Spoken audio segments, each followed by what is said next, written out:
ating mga panalangin, nararapat nating buksan ang nilalaman ng ating mga puso. Kasi nga, nakikipag-usap tayo sa Diyos eh. Sa pag-usal ng panalangin sa Diyos, hindi ang bibig na halos kabisado na ang sasabihin at paulit-ulit. Hindi ito, nakapikit tayo, puro yun ang sinasabi. Hindi. Dito makikita mo yung, kahit nakapikit tayo lahat, nananalangin, makikita mo yung husay niya ng komposisyon ng pagsasalita. Alam na alam mo sa puso galing. Pero pagka alam mo, sasabihin susunod niya, magpapasalamat niya sa semento. Sa semento, gano'n, di alam na. Magpapasalamat na naman niya sa ganitong bagay. Gano'n na naman. Kabisado mo na, iba naman. Nakakuha niyo po? Bakit? Hindi nakatanggap-tanggap sa Diyos. Nagiging makulit tayo sa paraan ng pakikipag-usap. Tandaan natin, ang kausap po natin dito, ang Diyos. Mas matalino sa atin. Mas malawak ang kaisipan sa atin. Hindi tayo nakikipag-usap sa kapwa-tao. Ang Diyos ang kausap mo dito, kaya paghuhusayin mo yung iyong pananalita, yung iyong pagsasalita sa Diyos, kung paano ka mag-usal ng panalangin. Inaabangan niya yung nasa puso na yan. Hindi ang isang kinabisado o kabisado ng panalangin lamang ang ating bibigkasin sa Kanya. Magiging paulit-ulit ito. Kailangan ay galing sa puso, hindi sa bibig. Makikita niyo ang nilalaman ng isang panalangin, hindi niyo po kailangan magmadali. Bagalan niyo lang. Bagalan ng panalangin para makapag-isip tayo. Dito, kusang lalabas yan. Makikita mo resulta, napakaganda ng panalangin, masustansya, masarap pakinggan. Kesa dun sa paulit-ulit ng binanggit, alam mo na, wala nang kwenta. Parang nanalangin lang, ganun lang. Walang dating. Filipos 4:6. Huwag kayong mag-alala sa anumang bagay. Sa halip, ilapit sa Diyos ang lahat ng pangangailangan niyo sa pamamagitan ng panalangin na may pasasalamat. Kita niyo po? Inihingi sa Diyos yung lahat ng pangangailangan natin. Ano ba yung mga kailangan natin? Buhay, kalakasan, maayos na pangangatawan, hinihiling sa Diyos yan. Mababait na mga anak, masayang tahanan, may mga takot sa Diyos ang nakatira, hinihiling sa Diyos yan. Kasi marami sumisira ngayon ng isang pamilya. Gagawin ni Satanas lahat, wasakin ng mga pamilya. Ayaw niya sa ayaw niya sa mabubuti. Gusto niya sa masama. Kaya bawat araw na pinagkakaloob ng Diyos sa atin, ayan, hinihingi lahat doon sa pamamagitan ng panalangin. Kaya maging ugali po natin yan na maging mapanalanginin tayo sa lahat ng oras. Magpasalamat tayo sa Diyos sa lahat ng mga oras. Do not be anxious about anything, but in every situation, by prayer and petition, with thanksgiving, present your request to God. Kapag ginawa ninyo ito, bibigyan kayo ng Diyos ng kapayapaan na siyang mag-iingat sa puso ninyo at pag-iisip. Dahil kayo na kay Kristo Jesus at ang kapayapaan ito ay hindi kayang unawain ng tao. Kaya nga marami nagtataka, bakit daw tayo simba ng simba? Hindi nyo mauunawaan yung nararamdaman natin dito ang kapayapaan. Tingnan nyo yung mga ibang tao na yung kanilang isipan, pinakain halimbawa nila ng masasamang bagay. Halimbawa, magazine ng mga hubaran o mga bold magazine. Kapag ang isang tao, pinapakain niya yung utak niya ng mga nakahubad, ano mai-stock sa isipan niya? Di ba puro kalaswaan? O ngayon, ibahin naman natin. Ang kuhain naman natin yung menu ng mga pagkain.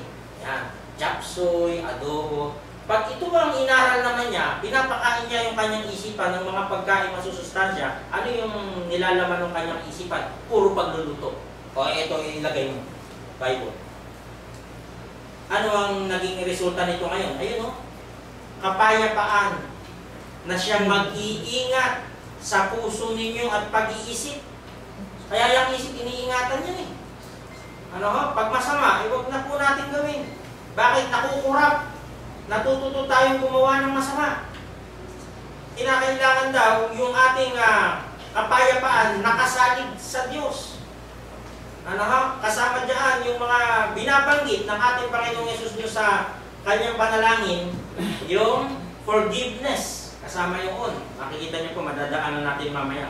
Kaya nga kung ano yung ipinakain mo sa isip mo, yun ang lalabas dito sa katawan na ito. Yun ang lalabas dyan. Pag masama binigay mo dyan, masama resulta nito. And the peace of God which surpasses all comprehension will guard your hearts and your minds in Christ Jesus. Dahil sa panalangin ay nagkakaroon tayo ng kapayapaan. Naaalis ang ating pag-aalala. Diba? Pag nabitawan mo na sa Diyos yun, ay huwag mo na siya kukulitin. Hindi natin po kailangan kulitin ng Diyos. One is enough. Nasabi mo na, okay na yun. Dahil alam natin na sinabi natin ito sa Diyos, at tayo ay nakipag-usap sa Kanya sa panalangin. Nabanggit na natin yan. 11:24.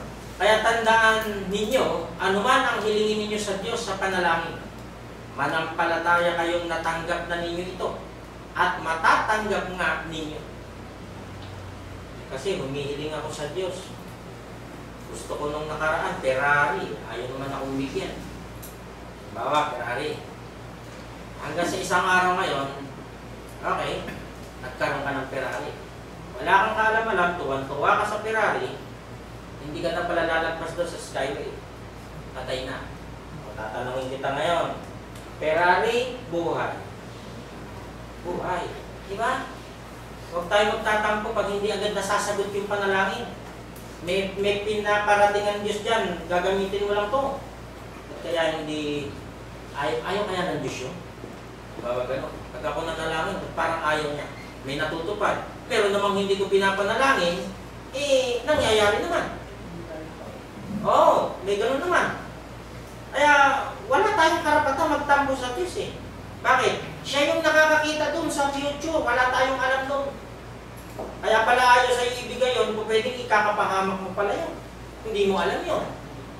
Ano po? So napakahalaga po ng prayer na sinasabi dito na mula sa puso, hindi yung paulit-ulit. Kaya nga sabi, kung kayo humiling sa Diyos, manampalataya kayong natanggap na ninyo ito, pero hindi pa natatanggap. Ibig sabihin, sampalatayanan mo, mangyayari na yun. Sigurado yun. Bakit? Diyos ang kausap mo dun eh. Therefore, I tell you, whatever you ask for in prayer, believe that you have received it, and it will be yours. Sampalatayanan mo na agad ito. Huwag ka na magdalawang isip. Sana patamain ako ng Diyos sa loto. Ganyan eh, di ba? Isa lang. Alam ko na kung saan ko dadalhin, isa lang. Kaya pala hindi pwedeng mangyari yun. Mapapatay ka pala. O, di wag na lang. Mabuha po natin. Hindi natin alam yun eh. 6:40. Kung pinapatawad ninyo ang mga taong nagkasala sa inyo, ito sinasabi natin kanina, yung sa puso at isipan, kapayapaan ng puso at isipan. Kaya sa mga tao ng Diyos, pinapa-release yung galit na yan. Alisin mo yan. Kung pinapatawad ninyo ang mga taong nagkasala sa inyo, patatawarin din kayo ng inyong amang nasa langit. Ngunit kung hindi ninyo sila pinapatawad, hindi rin kayo patatawarin ng inyong ama.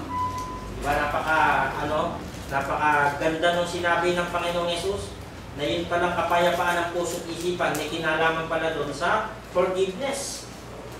6:40. Kung pinatawad ninyo ang mga taong nagkasala sa inyo, patatawarin din kayo ng inyong amang nasa langit. Hindi natin maiiwasan yan habang tayo dumadaan sa mundong ito. Marami pa rin ang magiging mapagkakasala sa iyo o magkakasala sa iyo. Tanggapin na po natin yan. At ang mga tao, kay gumawa ka ng maganda, may sasabihin sa iyo. Gumawa ka ng masama, may sasabihin sa iyo. Kung ano gawin mo, may sasabihin lagi ang tao. So, bahala silang managot sa Diyos, basta sa atin, release. Alisin mo na yan, patawarin mo na yung mga yan. 6:15. Ngunit kung hindi ninyo sila pinapatawad, hindi rin kayo patatawarin ng inyong ama. Napakabuti ng Diyos, no? Inaalis sa atin lahat ng mga nakabaong galit na hindi mabunot-bunot na masahod pa sa puno na nagpugat na sa mahabang panahon. Ayaw ng Diyos yung gano'n. Tayo bilang mga Kristiyano, matuto tayo na magpatawad. If you forgive those who sin against you, your Heavenly Father will forgive you. But if you refuse to forgive others, your Father will not forgive your sins. Sinisigurado yan ng ating Panginoong Yesus. Kaya ano yung pinakalunduan ito? Sa Matthew chapter 5, bago natin tapusin dati, love your enemies. Diba nandun nyo? Kasi bakit ito kinakailangan gawin?